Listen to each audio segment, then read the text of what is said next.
అది 3 ఏళ్లలో పూర్తి కావాల్సిన హాస్పిటల్. కానీ 10 ఏళ్లైనా ఇప్పటికీ ప్రారంభానికి నోచుకోలేదు. ఎయిమ్స్ చేస్తామన్నారు, అది కూడా అతిగతి లేదు. దీనంతటికీ కేంద్రం నిధులివ్వకపోవడమే కారణమా?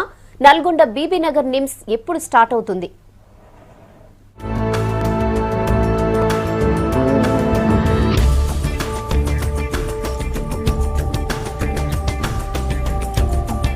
బీబీనగర్ నిమ్స్ లో ఓపీ సేవల కోసం నల్లగొండ జిల్లా ప్రజలు గంపడాసతో ఎదురు చూస్తున్నారు. ఇటీవల వైద్య శాఖ మంత్రి లక్ష్మారెడ్డి నిమ్స్ ను పరిశీలించి త్వరలో ఓపీ సేవలు ప్రారంభిస్తామన్నా ఆ దిశగా పనులు సాగడం లేదు. 2005లో 250 కోట్లతో అప్పటి సీఎం వైఎస్ 160 ఎకరాల్లో నిమ్స్ ఆసుపత్రికి శంకుస్థాపన చేశారు. 3 ఏళ్లలో పనులు పూర్తి చేసి మెరుగైన వైద్యం అందించాలని టార్గెట్ పెట్టుకున్నారు. కానీ 10 ఏళ్లు దాటినా ఇప్పటి వరకు వైద్య సేవలకు నోచుకోలేదు.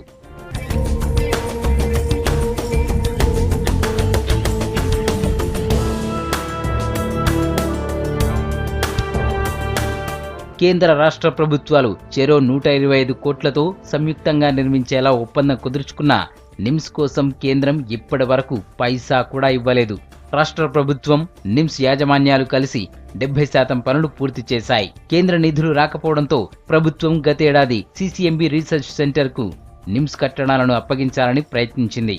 ఈ నిర్ణయంపై పెద్ద ఎత్తున వ్యతిరేకత రావడంతో సీసీఎంబీకి నిమ్స్ పక్కనున్న ఖాళీ భూముల్ని కేటాయించడంతో ఆ వివాదం ముగిసింది. ముఖ్యమంత్రి కేసీఆర్ బీబీనగర్ నిమ్స్ ను పరిశీలించి ఎయిమ్స్ గా మారుస్తామన్నారు. 1000 ఎకరాల్లో హెల్త్ స్మార్ట్ సిటీ చేస్తామన్నారు. ఎయిమ్స్ దేవుడెరుగు, ముందు నిమ్స్ ను పూర్తి చేసి వైద్య సేవలు అందించాలని ప్రజలు కోరుతున్నారు. 10 సంవత్సరాల నుంచి ఒక ప్రాజెక్టు మా కలల ప్రాజెక్టుగానే మిగిలిపోయింది. ఇది బీబీనగర్లో పిల్ల పెద్దలు ముసలోళ్ళు ఎంతో మంది ఎన్నో వ్యాధులకు గురై కూడా దీని మీద ఆశ పెట్టుకురు. 4 జిల్లాలలో, తెలంగాణ జిల్లాలో దాదాపుగా 6-7 జిల్లాలకు, వరంగల్, ఖమ్మం మరియు మహబూబ్నగర్, భువనగిరి, నల్గొండ జిల్లాలకు సంబంధించి ఈ యొక్క ఆసుపత్రి పేదలకు ఉపయోగపడే రకంగా దీన్ని అభివృద్ధి చేయాలని, పేద రోగుల పట్ల మమకారం చూపాలని ప్రభుత్వాన్ని విజ్ఞప్తి చేస్తా ఉన్నాం. ప్రజా ఉద్యమాన్ని కూడా నిర్మాణం చేస్తామని అన్ని రాజకీయ పక్షాల పక్షాన విజ్ఞప్తి చేస్తా ఉన్నాం. అటు NH65 ఇటు NH163 పై రోజు పదుల సంఖ్యలో ప్రమాదాలు జరుగుతూ ఉంటాయి. బీబీనగర్లో ఎయిమ్స్ ఏర్పాటైతే రోడ్డు ప్రమాద బాధితులకు తక్షణమే మెరుగైన సేవలందించి ఎంతో మంది రోడ్డు ప్రమాద బాధితుల ప్రాణాలను కాపాడవచ్చు.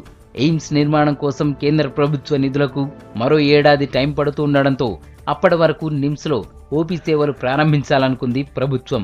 కానీ ఇప్పటి వరకు ఓపీ ప్రారంభం కాకపోవడంపై ప్రజలు అసంతృప్తి వ్యక్తం చేస్తున్నారు. నిమ్స్ హాస్పిటల్ని గత 10 సంవత్సరాల క్రితం ఫౌండేషన్ వేశారు. కోట్లాది రూపాయలు పెట్టి భవన నిర్మాణం పూర్తయింది. అంటే కోట్లాది రూపాయలు పెట్టి నిర్మించినటువంటి భవనాలు వృధాగా ఉంటున్నాయి తప్ప పాలకులు ఇచ్చినటువంటి హామీలు ఏమాత్రం కూడా అవి పనిచేయడం లేదు. నిమ్స్ హాస్పిటల్ని ఏర్పాటు చేయడానికి కోసం భూమి పూజ చేయడం జరిగింది. అది ఇప్పటికీ దాదాపు 10 సంవత్సరాలు అవుతా ఉంది. అయినప్పటికీ అది ఎక్కడ వేసిన గొంగలు అక్కడే అనేది చందంగా ఉంది. దీనికి సంబంధించి అనేక ఆందోళనలు చేసి ఆ హాస్పిటల్ నిర్మాణం కోసం పెద్ద ఎత్తున ఉద్యమాలు జరిగినటువంటి పరిస్థితి ఉంది. ఓపీ సేవలను ప్రారంభిస్తామని మంత్రులు చెప్పడం జరిగింది. ఇప్పటికీ ఈ ఓపీకి సంబంధించినటువంటి సేవలు కానీ హాస్పిటల్ ప్రారంభించడం అనేది కానీ జరగలేదు. బీబీనగర్ నిమ్స్ ను అంతర్జాతీయ వైద్య ప్రమాణాలతో ఎయిమ్స్ గా మార్చాలని, అప్పటి వరకు కనీసం ఓపీ అయినా ప్రారంభించాలని కోరుతున్నారు జనం.